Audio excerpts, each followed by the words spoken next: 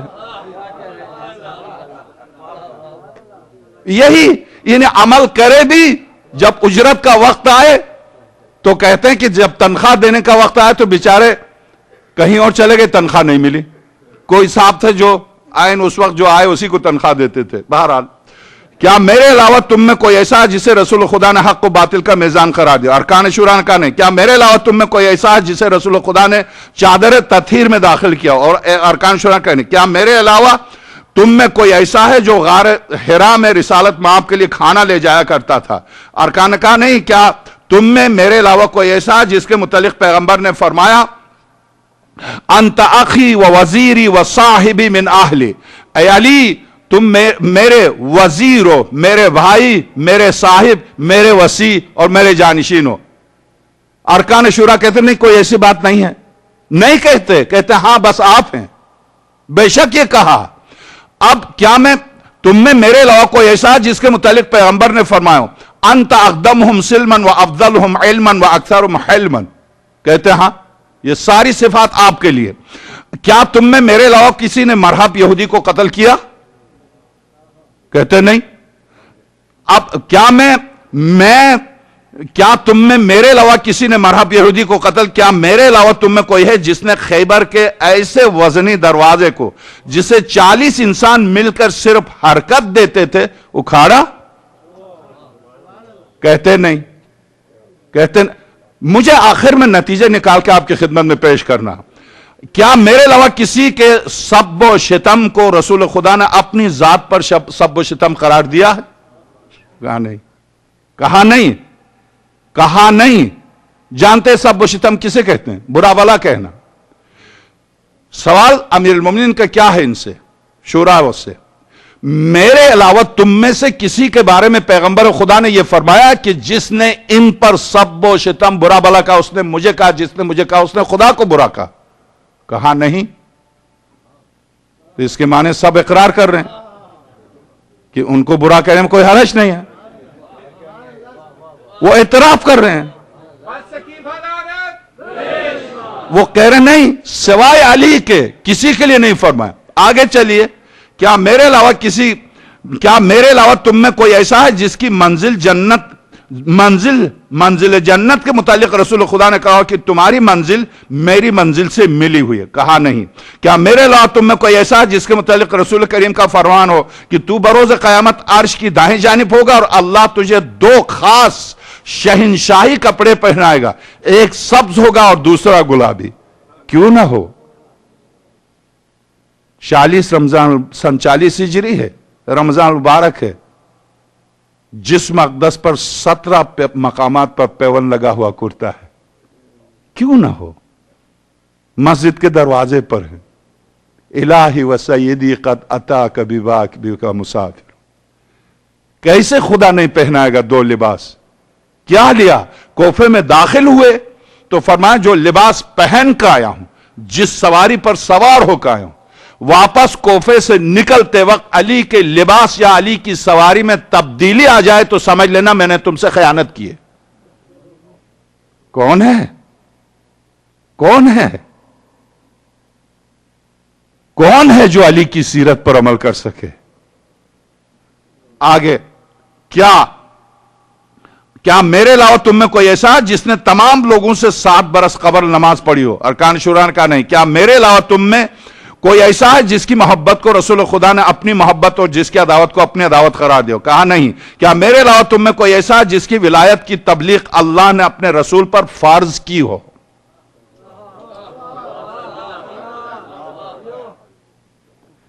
میری ولایت کی تبلیغ خدا نے اپنے رسول پر فرض کی ہو؟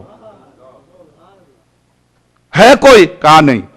کیا میرے علاوہ تم میں سے کسی کو رسول خدا نے یعصوب المؤمنین کہا؟ کہا نہیں۔ کیا میرے علاوہ تم میں کسی کے لیے رسول خدا نے لَأَبْعَثَنَّ إِلَيْكُمْ رَجُلًا امتحن اللہ قلبہ للایمان کہا؟ کہا نہیں۔ کیا میرے علاوہ تم میں سے کسی کو رسول خدا نے جنت کا انار کھلایا تھا؟ کہا نہیں۔ کیا میرے علاوہ تم میں کوئی ایسا جس کے لیے رسول خدا نے فرمایا میں نے اپنے رب سے جو طلب کیا اس نے مجھے عطا کیا، اور میں نے جو کچھ اپنے لیے طلب کیا وہی یا علی تیرے لیے طلب کیا؟ تو اس کے معنی جو خدا نے رسول کو دیا وہی علی کو دیا۔ ارکان شورا نے کہا بے شک اس میں ہم میں سے کوئی شریک نہیں۔ کیا میرے علاوہ تم میں سے کسی کے لیے رسول خدا نے فرمایا کہ تم امر خداوندی پر قائم رہنے والے ہو، عہد خداوندی کو نبھانے والے ہو، تقسیم میں عدل کرنے والے ہو، اور ہر منزل پر خدا کو سامنے رکھنے والے ہو، اور تمہارے رتبے کے مقابلے میں کسی کا رتبہ نہیں ہے؟ کہا بے شک یہ صرف آپ کے لیے۔ بس 2 جملے رہ گئے ہیں۔ کیا میرے علاوہ تم میں کوئی ہے جس کے متعلق رسول اکرم نے فرمایا کہ اس امت میں مجھے وہی برتری حاصل ہے جو سورج کو چاند پر حاصل ہے؟ کہا نہیں، صرف آپ ہیں۔ کیا میرے علاوہ کوئی ایسا ہے جس کے دوست کو جنت اور جس کے دشمن کو دوزخ کی بشارت دی گئی ہو؟ کہا نہیں۔ کہا نہیں۔ کیا میرے علاوہ تم میں کوئی ایسا جس کے متعلق رسول خدا نے کہا لوگ مختلف درختوں سے ہیں اور میں اور تم یا علی ایک درخت کی شاخیں ہیں؟ ارکان شورا نے کہا بے شک۔ کیا تم میں سے کسی کو رسول خدا نے سید العرب فرمایا؟ کہا نہیں۔ کیا تم میں سے کوئی ایسا ہے جس کا جبریل مہمان بناؤ؟ مہمان بناؤ۔ ارکان شورا کہا نہیں۔ کیا میرے علاوہ تم میں کوئی ایسا جس نے سورہ برات کی تبلیغ کی ہو؟ یہ تک نہیں کہا ہم جا ہی تو رہے تھے، ہمیں واپس کیا تو ہم کیا کریں، چونکہ اس میں ذلت ہے، نہیں کہہ سکتے۔ کہا نہیں، جلدی سے اس کو باہر آ۔ کہا تم میں سے کوئی ایسا ہے جس کو جبریل جس کا مہمان بناؤ؟ ارکان شورا کہا کیا میرے علاوہ تم میں کوئی ایسا جس نے سورہ برات کی تبلیغ کی ہو؟ کہا نہیں۔ کیا میرے علاوہ تم میں کوئی جنت اور دوزخ کے تقسیم کرنے والا ہے؟ اب میں اس عزیز کی خدمت میں عرض کروں کہ ہم کیوں ام المومنین سے روایت نقل کرتے ہیں، یہاں پر ان کے والد محترم سے روایت نقل کروں، حضرت ابوبکر سے۔ حضرت ابوبکر سے یہ روایت نقل کی گئی ہے، اس ذات کی قسم جس کے قبضے قدرت میں علی کی جان ہے، میں نے اپنے ان دونوں کانوں سے پیغمبر سے سنا کہ علی پل صراط پر بیٹھ کر جس کو جواز دیں گے وہی جنت جائے گا۔ جواز کسے کہتے ہیں؟ پاسپورٹ کو۔ اب جب کسی مملکت میں جاتے ہیں تو پاسپورٹ کی ضرورت ہوتی ہے، ویزے کی ضرورت ہوتی ہے۔ اس کائنات سے کسی اور کائنات میں جا رہے ہیں تو وہاں کا پاسپورٹ کیا ہے، ویزا کیا ہے؟ ایسے ملک میں جا رہے ہیں، ایسے مملکت میں جا رہے ہیں جہاں آپ کی ملازمت کی ضرورت نہیں، آپ کی دربدری کی ضرورت نہیں، آپ کو کچھ نہیں کرنا، سب تیار رکھا ہوا۔ ایسے ملک میں جانے کے لیے کس طرح کا پاسپورٹ چاہیے؟ کون ہے جو ویزا دے؟ کون بیٹھا ہو ویزا آفیسر؟ حضرت ابوبکر فرماتے علی، خود پاسپورٹ بھی وہی دیں گے، ویزا بھی وہی دیں گے، ویزا بھی وہی دیں گے، پاسپورٹ بھی وہی دیں گے۔ تو اب آگے چلیے، اب میں یہاں رک کے کچھ کہوں نہیں، وقت گزر گیا۔ وقت اجازت نہیں دے رہا، وقت اجازت نہیں دے رہا. کیا اس کے بعد کیا میرے علاوہ تم میں کوئی جنت اور دوزخ کے بانٹنے والا ہے؟ ارکان شورا نے کہا نہیں. اس کے بعد آپ نے ارکان شورا سے فرمایا جب تم میرے یہ فضائل جانتے ہو تو حق کو چھوڑ کر، اگر میں کہتا تو آپ کہتے یہ آپ کے جملے ہیں، واللہ باللہ ثمت اللہ، یہ امیر المومنین کے جملے ہیں. یہ تو خیر تیجانی نے اہل سنت سے نقل کیا، مگر شیعوں کی کتاب سن 600 ہجری کے جلیل القدر مجتہد علامہ تبریسی، جن کی کتاب الاحتجاج کی پہلی جلد، جہاں پر یہ پورا دیا ہے، امیر المومنین کا احتجاج ہے، یہ سامنے احتجاج کیا. اس کے بعد آپ ارکان شورا سے فرمایا جب تم میرے فضائل جانتے ہو تو حق کو چھوڑ کر باطل کی پیروی کیوں کر رہے ہو؟ حق کو چھوڑ کر تم باطل کی پیروی کیوں کر رہے ہو؟ لیکن عبد الرحمن ابن عوف اور اس کے ساتھیوں نے حضرت علی کو خلافت سے محروم کر دیا، ایک ایک فضیلت کا اعتراف کیا، اور اس کے بعد بھی حضرت کو اپنے حق سے محروم کیا. تو اب بس میری گفتگو ختم ہو گئی. یعنی علی سورج کو پلٹائے دیکھ لیں، علی بستر پر سو جائے دیکھ لیں، علی غار حرا میں 5 سال کی عمر میں پیغمبر خدا کو حضرت خدیجہ کھانا پکا کے دے رہے ہیں، علی لے کے جا رہے ہیں، دیکھ لیں، گواہی دیں. علی اور علی کے والد محترم 3 سال تک گھاس کے پتے کھائیں، دیکھ لیں. علی جنگوں میں ہر جنگ میں آگے، دیکھ لیں. آپ دروازے کو اٹھائیں، دیکھ لیں. آپ کو عبدود کے مقابلے پر بھیجا، دیکھ لیں. آپ کے ساتھ ملائکہ کھڑے ہو کر بارگاہ الہی میں تصویریں کھنچوا رہے، دیکھ لیں. آپ کے ساتھ جبریل امین آپ کا مہمان بنتا، دیکھ لیں. ایک سوال پر ہاں کا جواب دیں، فضیلت کا اعتراف کر لیں کہ ہاں ہمارے درمیان علی تم جیسا کوئی نہیں ہے. اس کے باوجود حق علی کا نہ دینا، اسے قرآن کیا کہتا ہے؟ مثلہم کمثل الحمار یحمل اسفارا. یہ صحابیت گدھے والی ہے.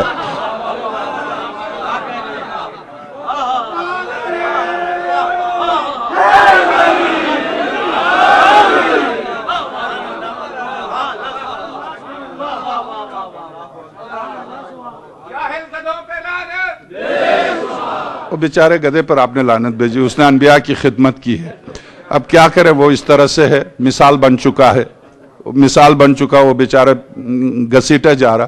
زندگی بھر حضرت موسیٰ اسی بیچارے پر سوار ہوئے، اور زندگی بھر حضرت عیسیٰ بھی اسی پر. سرور کائنات اونٹ پر سوار ہوئے ہیں، گھوڑے پر سوار ہوئے ہیں، کچر پر سوار ہوئے. گدھے پر نہیں ملتا کہیں کہ خاتم الانبیاء گدھے پر سوار ہوئے، ورنہ یہ افتخار بھی گدھے کو حاصل ہو جاتا. ملائے کائنات بھی گدھے پر کبھی سوار نہیں ہوئے. دلدل ایک کچر کا نام ہے، کچر تھا حضرت کا، اس کا نام ہے دلدل، جو ملائے کائنات کی طرف منسوب ہے. ایک کچر تھا. حضرت سے پوچھا گیا کہ وہ آپ کچر تیز نہیں بھاگتا ہے، آپ اس پر کیوں سوار ہوتے ہیں؟ کچر مضبوط ہوتا ہے. حضرت نے فرمایا مجھے بھاگنا ہی نہیں ہے.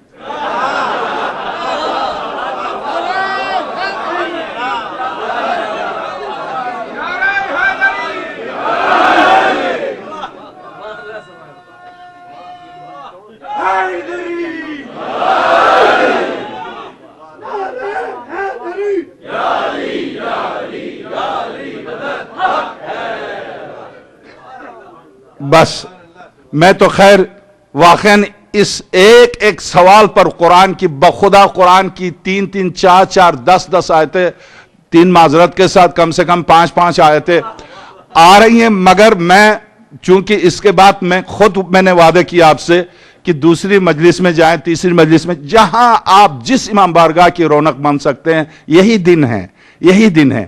آپ اس محفل کے علاوہ کون سی محفل ہے جہاں معصوم کا وجود ہو؟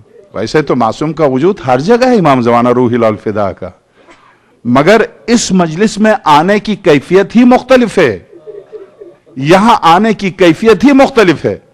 اب میں چاہتا ہوں کہ مولا کائنات کے یہ سارے فضائل خدا کی قسم منبر پر قسم کھا کے کہتا ہوں، یہ سارے فضائل اگر ان کو جمع کیا جائے،